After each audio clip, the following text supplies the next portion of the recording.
All right, Mike, we're in the third month of the NHL lockout. Business must be bad for NHL teams, right? Well, I think business overall for the league is excellent. You're looking at overall operating income of $250 million for the 2011-12 season. Problem with that, Kurt, is over 80% of that profit comes from just three teams, the Maple Leafs, the Canadiens, and the Rangers.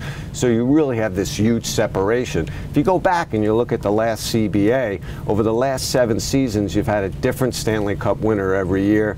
12 of the 14 finalists, in fact, have been different teams. So on the ice, you've had great diversification in terms of what cities are represented. But on the financial ledger, the scoreboard has never been showing bigger differences among the teams.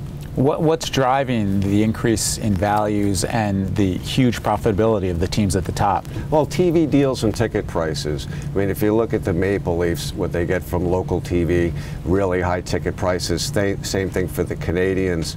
Then you go to teams like, Florida. The Panthers, very low TV deal, though they did get a little bit of a newer one. The Lightning, teams like the Blues. TV's a huge difference maker in hockey. The Rangers obviously have a huge TV deal. That's a big difference. And also the buildings play a big part. You look at the Air Canada Centre, Madison Square Garden, you look at Colson Centre where the Canadiens play, they mint money. The other teams, like if you look at where the Blues play, for example, the Coyotes are trying to get a new lease out there, Jobing.com Arena. Big difference in arena revenues. Yeah, you really see it. I mean, ticket prices and the gate really drives these teams' revenue. Yeah, the stronger Canadian dollar, right? A lot of those Canadian teams are doing great. They're all doing great. I mean, in Montreal, Toronto, they're pulling in $80 million a year in gate receipts. Some of the smaller southern markets, they're pulling in 18, 19 Good move million for Winnipeg, right? They're coming from Atlanta. They're doing well. They were losing a lot of money in Atlanta. They showed a nice little profit in Winnipeg in their first season. New building. Rabid fan base. But you talk about the differences in the values. Forget even about the numbers you and I publish, right? Just look at what's happened in the real world, if you will. $2.05 billion. That was the enterprise value that Maple Leaf Sports and Entertainment changed hands at.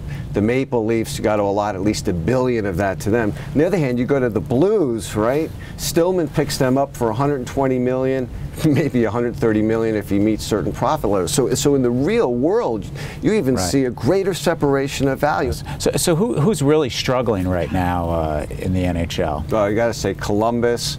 The Blue Jackets losing a lot of money. The two teams in Florida are struggling right now. The Panthers and the Lightning. Both of those teams have to go at least around probably 2 to make any kind of a profit. We saw that with the Devils. They've been losing a lot of money. They went to the finals. They eked out a small operating profit last season. You also, obviously, Phoenix, right? They're for sale. The prospective buyer there wants a new lease that's basically going to pay him over $300 million over the course of 20 years to run the building, so it's a huge subsidy. Nashville is struggling. So it's mostly the southern markets and then some of the smaller market teams where it's one team, just a hockey team without a basketball team. And I think that's what Bettman is really focusing on. That's what he wants to stem with a new collective bargaining agreement. We talked about Winnipeg. Big improvement moving from Atlanta to Winnipeg. Anyone else moving up and really making big strides?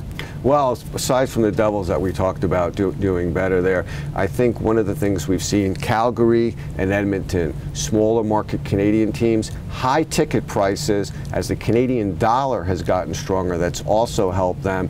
They're now really among the league's more profitable teams, and which is even surprising because they haven't done that well in the playoffs. But they sell out every game, and to me, it means that you may see some more teams moving from the United States to Canada over the next few years.